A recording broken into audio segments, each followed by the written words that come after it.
चंडिकाय नमश्चंडिकाय नमश्चंडिकाय। आशा है आप सभी बहुत अच्छे से हैं और जन्माष्टमी के लिए तैयार हो रहे हैं। इस वीडियो में हम पुराणों के अनुसार श्री कृष्ण जन्माष्टमी के व्रत, उत्सव और रात्रि जागरण की इम्पोर्टेंस के बारे में बात करेंगे और हम ये भी देखेंगे कि इस साल आने वाली जन्माष्टमी अपने आप में अद्भुत क्यों है। इसके साथ साथ हम इस टॉपिक पर भी बात करेंगे कि कैसे माँ भगवती, स्पेसिफिकली उनके योग माया स्वरूप का श्री कृष्ण जन्माष्टमी से गहरा संबंध है और श्री कृष्ण जन्माष्टमी तंत्र मंत्र साधना के लिए, शक्ति साधना के लिए एक बहुत प्रचंड शक्तिशाली रात है। तो जन्माष्टमी भगवान श्री कृष्ण का जन्म दिवस है और कोई बिरला ही होगा जो जन्माष्टमी के बारे में न जानता हो।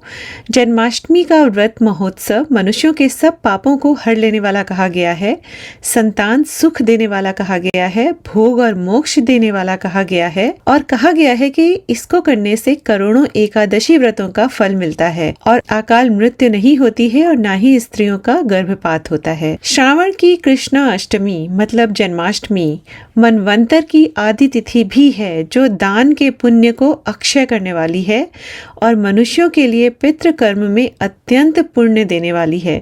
इसलिए जन्माष्टमी को किया गया दान पुण्य और पितृ निमित्त कोई भी काम आपको बहुत बहुत गुना ज्यादा फल देता है। जन्माष्टमी की रात्रि को ही मोह रात्रि भी कहा जाता है और इसी दिन काली जयंती भी मनाई जाती है।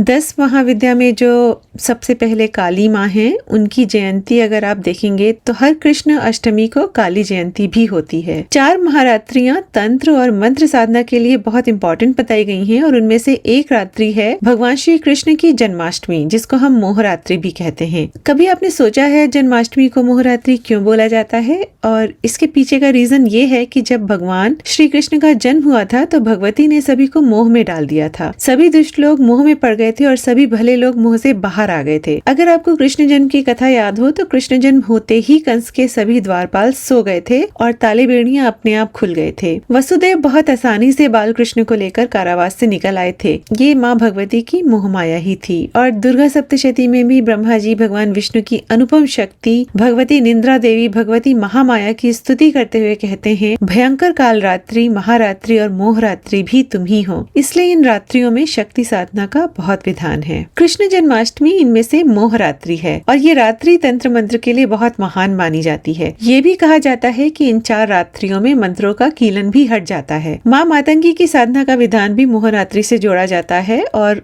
काली जयंती भी कृष्ण अष्टमी को ही मनाई जाती है। सबसे पहले श्री कृष्ण जन्माष्टमी के महत्व की बात करते हैं एंड यहाँ पे मैं एक छोटी सी बात बोलना चाहूँगी कि well, if you really love Krishna, then you won't care about the benefits of the Janmashtami व्रत। सिर्फ ये फैक्ट कि जन्माष्टमी छोटे कान्हा का जन्मदिन है, जन्माष्टमी के सभी बेनिफिट्स स्पिरिचुअल एंड मटेरियलिस्टिक, इन सभी को आउटवेट कर देगा। But let's talk about Janmashtami के आध्यात्मिक और भौतिक महत्व क्या क्या है। जन्माष्टमी में 3 चीजें प्रमुखता से की जाती हैं और इन सभी का बहुत महत्व है।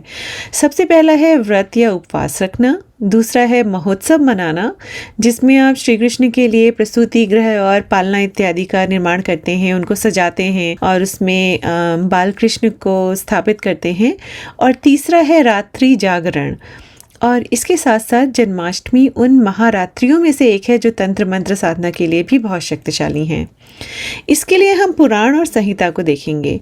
अगर आपको किसी भी व्रत के बारे में जानकारी चाहिए तो आपको पुराणों में उनको देखना चाहिए। ऑलमोस्ट सभी पुराणों में तिथियों, व्रतों इत्यादि के महत्व के बारे में बताया गया है और कई बार बहुत डिटेल से पूजा कैसे की जाए, उपवास की पद्धति क्या है, इन सब चीज़ों के बारे में भी बताया जाता है। और कृष्ण जन्माष्टमी तो एक बहुत महत्वपूर्ण व्रत है।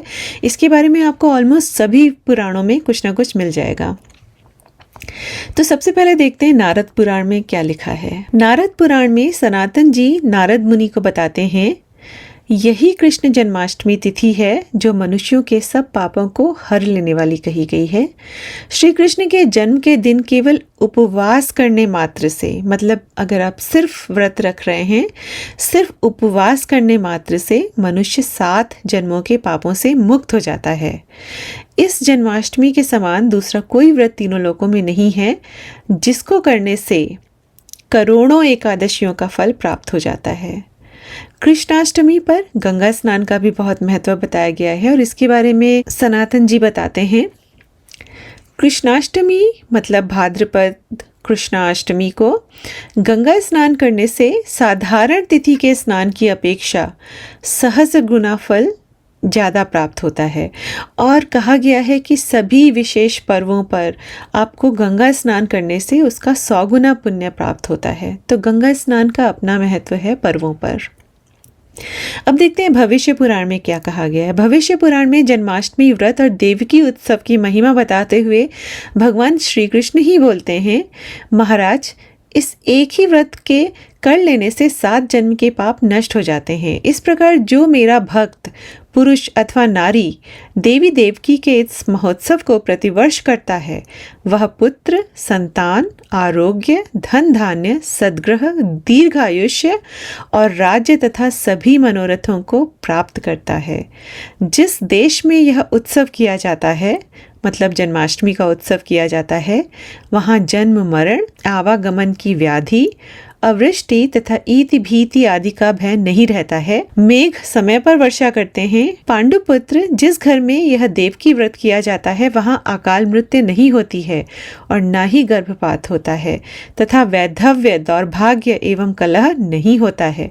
जो एक बार भी इस व्रत को करता है, वह विष्णु लोक को प्राप्त होता है और इस व्रत के करने वाले संसार के सभी सुखों को भोगकर अंत में विष्णु लोक में निवास करते हैं। तो ये स्वयं भगवान श्री कृष्ण भविष्य पुराण में बता रहे हैं। आगे बोलते हैं, पूर्व काल में ब्रह्मा जी ने भी ऐसा ही कहा था कि जो अष्टमी को उपवास एवं जागरण पूर्वक व्रत करता है, तो यहाँ पे आप उपवास भी कर रहे हैं और फिर रात्रि जागरण भी कर रहे हैं, वो करोड़ों जन्मों में उपार्जित पापों से छुटकारा पा जाता है। कितनी बड़ी बात है, करोड़ों जन्मों में उपार्जित पापों से आप छुटकारा पा सकते हैं अगर आप अष्टमी को व्रत और फिर जागरण भी करते हैं। शुद्धा जन्माष्टमी तिथि को जागरण पूर्वक व्रत का अनुष्ठान करके मनुष्य 100 जन्मों में किए हुए पापों से छुटकारा पा जाता है, इसमें संशय नहीं है। जो मनुष्य शुद्धा जन्माष्टमी में केवल उपवास मात्र करके रह जाता है, व्रतोत्सव या जागरण नहीं करता, वह अश्वमेध यज्ञ के फल का भागी होता है। जो उपवास करने में असमर्थ हो, अगर आप उपवास नहीं कर सकते हैं, तो आप एक ब्राह्मण को भोजन कराएं अथवा उसको उतना धन दे दें जिससे वह 2 बार भोजन कर ले, अथवा प्राणायाम मंत्र पूर्वक 1 सहस्र गायत्री का जप करें। मनुष्य उस व्रत में 12,000 मंत्रों का यथार्थ रूप से जप करे तो और उत्तम है। वत्स नारद, मैंने धर्मदेव के मुख से जो कुछ सुना था वह सब तुम्हें कह सुनाया। और ये सब आप भविष्य पुराण में पढ़ सकते हैं। बल्कि भविष्य पुराण, नारद पुराण, इन सब में और भी बहुत सारी डिटेल्स दी गई हैं कि आपको पूजा कैसे करनी चाहिए, श्री कृष्ण भगवान की पूजा कैसे करें, बहुत सारी विधियां बताई गई हैं, देव की व्रत कैसे करें, महोत्सव कैसे मनाएं, इन सब चीज़ों के बारे में बहुत सारी डिटेल्स हैं। तो आपको पुराणों को पढ़ना चाहिए। और अष्टांग योग में कहा भी गया है कि स्वाध्याय, एक यम नियम में आता है स्वाध्याय, स्वयं पढ़ना। आप पढ़िए, आपको बहुत बहुत चीजें मिलेंगी। अब देखते हैं स्कंद पुराण में क्या बताया गया है। स्कंद पुराण में कहते हैं कि बहुत सी तिथियों के साथ साथ श्रावण की कृष्णा अष्टमी, ये मनवंतर की आदि तिथियां हैं जो दान के पुण्य को अक्षय करने वाली हैं। इन्हीं तिथियों में श्रद्धापूर्ण हृदय से स्नान करके पितरों के लिए दिया हुआ तिल मिश्रित जल भी उनके लिए अक्षय तृप्ति का साधक होता है। इन तिथियों में स्नान करके जो मनुष्य पितरों के उद्देश्य से तिल और कुश मिश्रित जल भी देता है, वह परम गति को प्राप्त होता है। तो बेसिकली आपकी जो जन्माष्टमी तिथि है, ये एक मनवंतर तिथि है, मनवंतर की आदि तिथि है।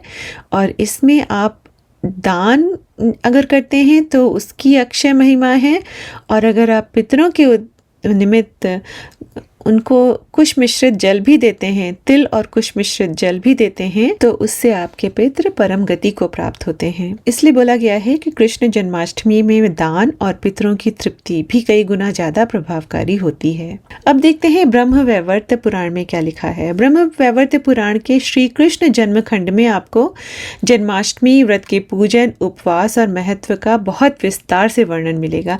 जैसा कि मैं बता रही हूँ, आप पुराणों में ढूंढिए व्रत को, जो व्रत आपके मन के करीब हो, जिसकी तरफ आपका मन जाए, उन व्रत उपवास के बारे में, तिथि के बारे में पढ़िए और आपको बहुत चीज़ें वहाँ पे समझने को मिलेंगी।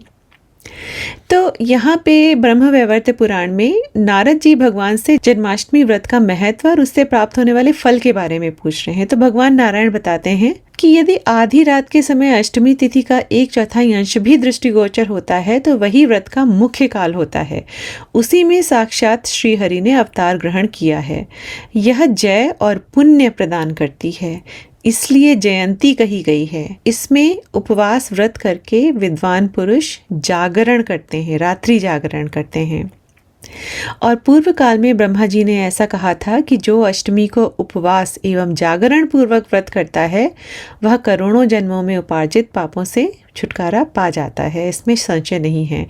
यही बात हमें पहले भविष्य पुराण में पढ़ने को मिली थी और यही बात ब्रह्मवैवर्त पुराण में लिखी है कि व्रत उपवास और जागरण करके मनुष्य करोड़ों जन्मों में उपार्जित पापों से छुटकारा पा सकता है। अब ये देखते हैं कि साल 2024 की जन्माष्टमी इतनी विशेष क्यों है, और इसका भी आपको जवाब ब्रह्मवैवर्त पुराण में ही मिलेगा, जहाँ पे भगवान नारायण बताते हैं कि देखिए, रोहिणी व्रत सबको सम्मत है, उसका अनुष्ठान अवश्य करना चाहिए, किंतु यदि बुध अथवा सोमवार से युक्त जयंती मिल जाए तो उसमें व्रत करके व्रती पुरुष गर्भ में वास नहीं करता है। मतलब उसका जन्म मरण का जो बंधन है वो मुक्त हो जाता है, क्योंकि फिर वो कभी भी गर्भ में नहीं आएगा, गर्भ में वास नहीं करेगा। यदि उदय काल में किंचित मात्र भी कुछ अष्टमी हो और संपूर्ण दिन में रात में नवमी हो तथा बुध सोम एवं रोहिणी नक्षत्र का योग प्राप्त हो तो वह सबसे उत्तम व्रत का समय है। सैकड़ों वर्षों में भी ऐसा योग मिले न मिले कुछ कहा नहीं जा सकता। ऐसे उत्तम व्रत का अनुष्ठान करके व्रती पुरुष अपनी करोड़ों पीढ़ियों का उद्धार कर देता है। जो संपत्ति से रहित भक्त मनुष्य हैं, वे व्रत संबंधी उत्सव के बिना भी यदि केवल उपवास मात्र भी कर लें तो भगवान माधव उन पर उतने से ही प्रसन्न हो जाते हैं। देखिए, 3 चीजें कही गई हैं, व्रत रखना, महोत्सव मनाना और रात्रि जागरण करना। अगर आप इनमें से मान लीजिए किसी कारणवश महोत्सव नहीं मना पा रहे हैं, आजकल की हमारी ज़िंदगी ऐसी है कि हम सब कुछ नहीं कर सकते हैं, आप रात में जग भी नहीं सकते हैं, लेकिन व्रत एक ऐसी चीज़ है जो आप रख सकते हैं, अनलेस आपको कोई हेल्थ कंडीशन हो तो उसमें आपको देखना पड़ेगा, लेकिन ज़्यादातर केसेस में हम लोग व्रत रख सकते हैं। तो आपको व्रत ज़रूर रखना चाहिए, क्योंकि आप भगवान कृष्ण के निमित्त छोटे से छोटा भी काम करेंगे, वो जन्माष्टमी में करोड़ों करोड़ों करोड़ों गुना आपको फल देगा। और फल का मतलब सिर्फ भौतिक कामनाओं की पूर्ति ही नहीं है, आध्यात्मिक जर्नी में भी आपको वो भगवान की और निकट पहुंचाएगा। तो आप कोशिश करिए कि व्रत ज़रूर रखिए। और कृष्ण जन्माष्टमी का व्रत एकादशी के व्रत जैसा होता है। मैं कोशिश करती हूँ कि उस दिन अन्न नहीं खाऊं, अन्न नहीं खाना चाहिए। एकादशी में कायदे से आपको अन्न नहीं खाना चाहिए। कोशिश करनी चाहिए कि सिर्फ पानी के ऊपर व्रत रख सकें। अगर पानी पे नहीं रख सकते हैं तो आप फल ले लें, लेकिन ऐसा नहीं होना चाहिए कि आप बार बार पानी पी रहे हैं, बार बार फल खा रहे हैं, पूरे दिन आप कुछ ना कुछ खा रहे हैं। अगर आप कुछ एक व्रत होते हैं जैसे महाशिवरात्रि का व्रत, एकादशी का व्रत और जन्माष्टमी का व्रत, हरतालिका तीज वगैरह का व्रत जो होता है, ये ऐसे व्रत होते हैं जिसमें आपको खाना नहीं चाहिए ज़्यादा। कोशिश करनी चाहिए कि पानी भी ना पिए। अगले वीडियो में मैं व्रत से रिलेटेड कुछ रूल्स होते हैं जो मैंने पुराण में ही पढ़े हैं, वो सब उन सब के ऊपर भी एक वीडियो बना दूंगी। बट आप कोशिश करिए कि व्रत को आप बिना कुछ खाए पिए सिर्फ पानी पर रहकर ही इसका पालन करें। नाउ लेट्स टॉक अबाउट भगवान कृष्ण एंड कनेक्शन ऑफ माँ योग माया, जो माँ भगवती का ही एक स्वरूप है विद जन्माष्टमी। तो यहाँ पे हम बात करेंगे कि जन्माष्टमी, भगवान कृष्ण, माँ योग माया, इन सब का क्या कनेक्शन है। और ये प्रकरण भागवत में दिया है कि कैसे माँ योग माया ने कृष्ण जन्म पर सबको मोहित कर दिया था। पर ये योग माया माँ थी कौन? ये माँ भगवती का ही एक अंश थी, जो कृष्ण भगवान की शक्ति कही गई हैं, और वो स्वयं यशोदा माँ के गर्भ से एक बच्ची के रूप में जन्म लेकर आई थी। आप सबको वो कहानी तो पता होगी कि कैसे वसुदेव ने देवकी माँ के पुत्र जो थे कृष्ण, उनको यशोदा माँ की जो पुत्री थी उनसे अदल बदल कर दिया था। लेकिन उनकी पुत्री जो थी यशोदा माँ की, वो कोई साधारण कन्या नहीं थी, वो माँ भगवती स्वयं थी, माँ देवी, माँ ही थी, वो देवी ही थी जो एक छोटी सी बच्ची के रूप में आई थी।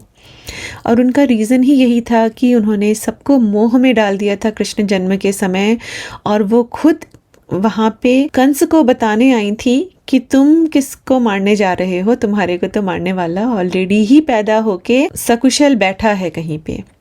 तो ये माँ का तेज था। तो उसी का छोटा सा प्रकरण है यहाँ पे, सुनिए। उसी समय नंद पत्नी यशोदा के गर्भ से उस योग माया का जन्म हुआ जो भगवान की शक्ति होने के कारण उनके समान ही जन्म रहित है। यहाँ पे ऑलरेडी भगवान श्री कृष्ण का जन्म हो चुका है और उसी समय नंद के यहाँ माँ यशोदा के गर्भ से योग माया का जन्म होता है। इन्हीं योग माया ने द्वारपाल और पुरवासियों की समस्त इंद्रिय वृत्तियों की चेतना हर ली और वे सब के सब अचेत होकर सो गए। माँ ने सबको मोहित कर दिया, सब माँ की माया से। ये माँ तो वो हैं जिन्होंने भगवान विष्णु तक को मोहित कर दिया था और वो निंद्रा में चले गए थे। उसकी एक अलग कहानी है जो दुर्गा सप्तशती में दी गई है, उस पर कभी बाद में बात करेंगे। पर माँ की यहाँ पे माँ महामाया योग माया की माया थी कि सब लोग सो गए थे। सबके सब जो बंदी गृह के रक्षक थे, जो बंदी गृह के बाहर तैनात थे, वो सब के सब सो गए। बंदी गृह के सभी दरवाजे बंद थे, उनमें बड़े बड़े किवाड़, लोहे की जंजीरें और ताले जड़े हुए थे और उनसे बाहर जाना बहुत ही कठिन था। परंतु वसुदेव भगवान जी श्री कृष्ण को गोद में लेकर ज्यों ही उनके निकट पहुंचे, त्यों ही वे सब दरवाजे अपने आप खुल गए। ठीक वैसे ही जैसे सूर्योदय होते ही अंधकार दूर हो जाता है। उस समय बादल धीरे धीरे गरजकर जल की फुहारें छोड़ रहे थे, इसलिए शेषनाग जी अपने फनों से जल को रोकते हुए भगवान के पीछे पीछे चलने लगे। उन दिनों बार बार वर्षा होती रहती थी, इसलिए यमुना जी का पानी बहुत बढ़ गया था। उनका प्रवाह गहरा और तेज हो गया था।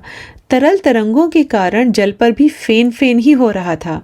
सैकड़ों भयानक भंवर पड़ रहे थे।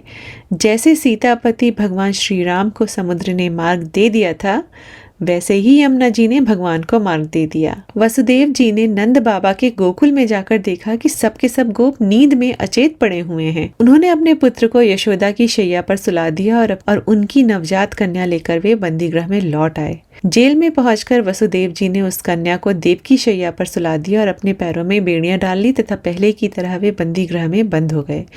उधर नंद पत्नी यशोदा जी को इतना तो मालूम था कि उनको कोई संतान हुई है, परंतु वे यह न जान सकी कि पुत्र है या पुत्री, क्योंकि एक तो उन्हें बड़ा परिश्रम हुआ था और दूसरे योग माया ने उन्हें अचेत कर दिया था। तो योग माया ने हर जगह सबको बस मोहित करके सुला दिया। फिर कंस को पता चलता है और कंस आता है और अपनी उस नन्ही सी नवजात भांजी के पैर पकड़कर कंस ने उसे बड़े जोर से एक चट्टान पे मारा।